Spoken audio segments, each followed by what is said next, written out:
আসসালামু আলাইকুম, সকলকে স্বাগতম। আপনারা অনেকেই কাচ্চি বিরিয়ানি খেয়েছেন। আমার মতো এইভাবে কাচ্চি বিরিয়ানি রান্না করে খেয়ে দেখবেন, অনেক টেস্ট হবে।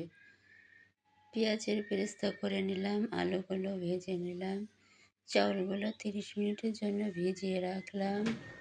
মাংসগুলো সুন্দর করে কষিয়ে নিতে হবে। বাটা মশলা দিয়েছি, কাচ্চি বিরিয়ানির মশলা দিলাম, আলুগুলো দিলাম। এবার চাউলগুলো দিয়ে 30 মিনিটের জন্য ঢেকে রাখতে হবে। 30 মিনিট পরে খুলে দেখব।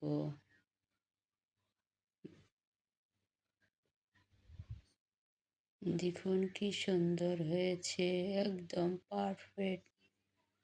এর ভিতরে আরও উপকরণ দেওয়া হয়েছে, যেমন ধরো আলু বোখরা, ঘি, দুধ, টক দই।